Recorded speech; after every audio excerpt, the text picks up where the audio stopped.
Big things are happening in baseball right now. We're only about 6 weeks into the season, but there is hope.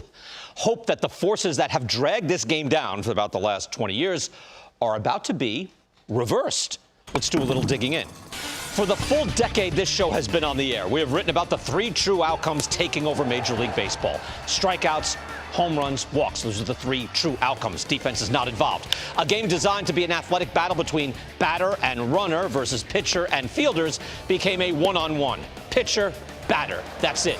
A new strikeout rate record was set each and every season for 15 straight years. 6 of the 7 highest home run rates have come the previous 6 seasons. Not only that, but with the new emphasis on pitches per plate appearance, drawing walks, or at least forcing a pitcher to come into the strike zone with a hittable pitch, the pitcher versus batter matchup became this epic slog and in a battle over millimeters at the edge of the plate. We're playing lawyer ball. Look.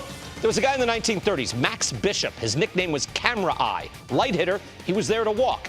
Averaged 113 walks a year for 8 years. That's great, interesting guy. But you don't want a whole league of guys like that. Just like you don't want a whole league filled with guys swinging for the fences at all costs. But there's reason for hope. The home run rate has normalized. It's down to less than a homer per team per game. That, by the way, is at a level of 1961. When Roger Maris hit 61, it's not dead ball baseball, it's normal baseball. Strikeout rate is down a bit. Batting average is at an all-time low. Look, it's not all small ball, but big guys are hitting home runs, but the whole lineup is not. And it turns out, this is important now, it turns out that alone seems to be leading to a very pleasing style of baseball. Just home runs being down. That's it. Even with singles and batting average down, baseball feels better. It looks better. Home runs normalized, and it's a very good brand of baseball. Okay, that's the first thing.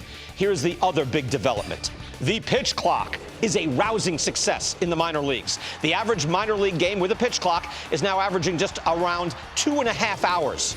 It's down, depending on what level you're looking at, down between 25 to 35 minutes per game. It's a half hour gone. Same run scoring, same amount of pitches, compressed a full half hour. The average minor league game last year was over 3 hours long. Overall, average minor league game right now, 2 hours, 35 minutes.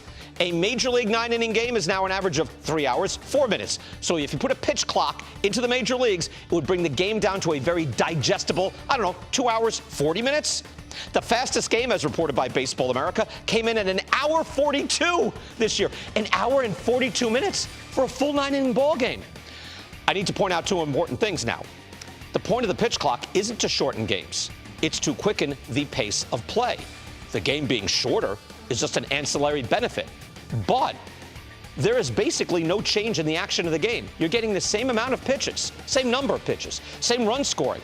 But a full half hour of walking around and doing nothing has vanished. Rico Brogna, former major leaguer, was managing in high A ball last year when we spoke to him about the pitch clock, which was in year 1 of use. Here's what he saw. Being a traditional, old school baseball guy, I thought bringing a clock into baseball was, just not maybe the best thing for the game. We had the uniqueness of not having a clock.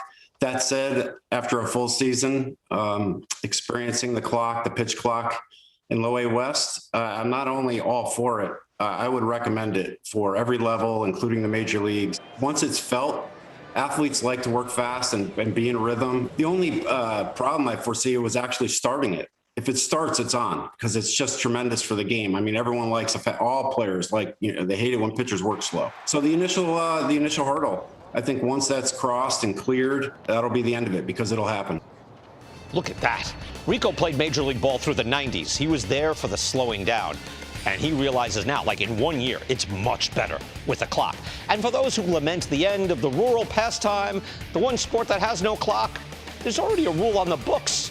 Right now, it's just ignored. Here is Rule 5.07C. Look this up. With no one on, the pitcher shall deliver the ball within 12 seconds of receiving the ball. This is on the books. Each time he violates that rule, the umpire is supposed to call a ball. So the rule's on the books. It's been there forever. The umps need some backing. A clock does that. So next year, if we're lucky, fellas, if we're lucky, normalized home run rate and a half hour of nothing. Nothing is trimmed. And we're going to think of the brand of Major League Baseball we could be looking at.